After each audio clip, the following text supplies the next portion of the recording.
Welcome to the News Hour. Delegations from Israel and Hamas returned to Cairo today to resume fraught negotiations over a potential ceasefire and hostage deal. In the meantime, Israeli tanks and troops seized the Rafah border crossing with Egypt, delaying aid shipments as 1.2 million Palestinians shelter in the city. Following it all is our Nick Schifrin reporting tonight from Jacksonville, North Carolina. So, Nick, let's begin in Rafah. Tell us what kind of operation Israel has launched there and why. Well, Amna, as you just said, Israel seized the border crossing that separates Gaza from Egypt. Israel called it a, quote, precise operation to tackle some of the smuggling that goes from Egypt into Gaza, as well as the Hamas militants who operate there. This is actually the first time that Israeli troops have controlled that border crossing since 2005. When Israel withdrew settlers and soldiers from Gaza back then. And in this war, Israel has long argued that it needs to enter nearby Rafah city. And today, Israeli Prime Minister Benjamin Netanyahu said that operation was next. Seizing the passage in Rafah today is a very important step, an important step on the way to destroying the remaining military capabilities of Hamas, including the elimination of the 4 terrorist battalions in Rafah, and an important step to damage the governmental capabilities of Hamas, because as of this morning, we denied Hamas a passage that was essential for establishing its reign of terror in the Strip.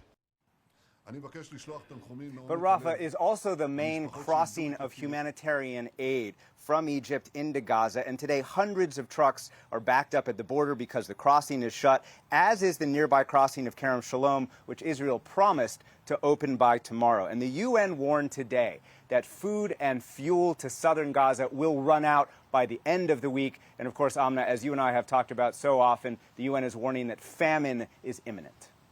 Nick, help us understand now, both sides also seem to be making clear today that this operation is intertwined with the fate of those hostage negotiations as well. Is that right?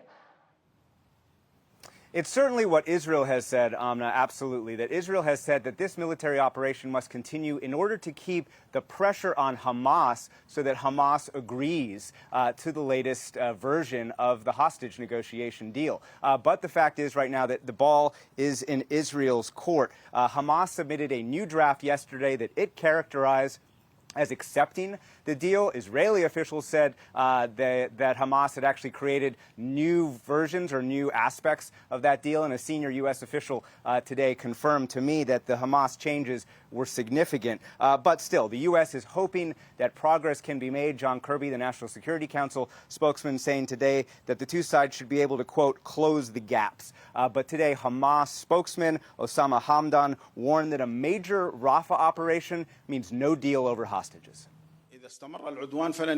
If the aggression continues, there will be no ceasefire because Israelis are the ones attacking and shooting. It is normal for the resistance to respond to this aggression, to respond in defense, and to respond in order to defeat the occupation.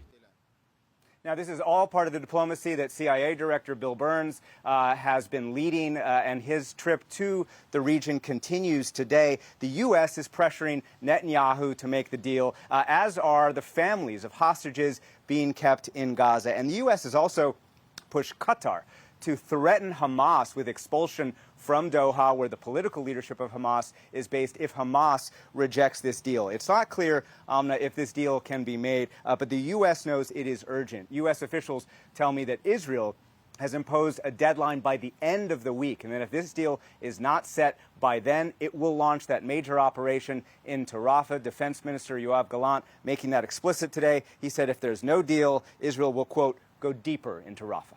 That is Nick Schifrin reporting tonight from Jacksonville, North Carolina. Nick, thank you.